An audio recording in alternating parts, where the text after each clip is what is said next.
Hello friends, তোমরা সবাই কেমন আছো? আশা করি অনেক ভালো আছো। তো আমি অনেক ভালো আছি।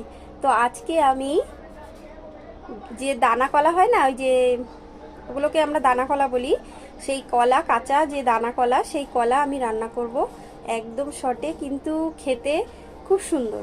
তো চলো তোমাদের সঙ্গে একটু শেয়ার করব। তোমরা খেয়েছো? কমেন্ট করে অবশ্যই বলবে।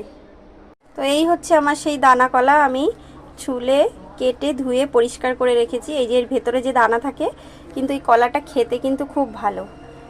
তো আমি কেটে ধুয়ে পরিষ্কার করে দানা কলা রান্না করার জন্য আমি একটা মশলা বানিয়েছি। এটা হচ্ছে কালো সর্ষে আর রসুন আর কাঁচা লঙ্কা, এটা আমি পেস্ট করে রেখেছি। এটা দিয়ে আমি এই কলাগুলো রান্না করব, দানা কলাগুলো। কড়াইতে আমি শুকনো লঙ্কা রাঁধুনি ফোড়ন দিয়েছি। এবার আমি একে একে এইগুলো দিয়ে দেব, তেলে একটু ভেজে নেব।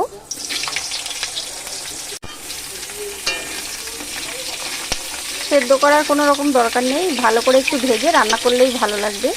মতো লবণ দিয়ে দিচ্ছি, হলুদ। এবার সুন্দর ভাজা হয়ে গেছে, কিন্তু দেখো বেশ ভাজা ভাজা হয়ে গেছে। এবার একটু জল দিয়ে দেবো পরিমাণ মতো, সিদ্ধ হয়ে যাবে। এভাবে ঢাকা দিয়ে রাখবো 20 মিনিট। তো এবার আমি সর্ষে, লঙ্কা আর রসুন বাটাটা দিয়ে ভালো করে মিশিয়ে নিলাম। এবার ভালো করে একটু জাল দিয়ে ফুটিয়ে নেব, তাহলে পুরো রেডি হয়ে যাবে। দেখো কত ফাইনালি কিন্তু আমার দানা কলা রেসিপি পুরো রেডি। দেখো কত সুন্দর হয়েছে কালারটা, সর্ষে দিয়ে বেশ মাখো মাখো। আর এটা খেতে কিন্তু হেভি টেস্টি, আর খাওয়াও খুব উপকার। যারা জানে তারা তো খায়। তোমরা যদি খেয়ে থাকো অবশ্যই কমেন্ট করে বলবে আমাকে। তো রেসিপিটা যদি ভালো লাগে আমাকে একটু লাইক, সাবস্ক্রাইব, শেয়ার করে দিও।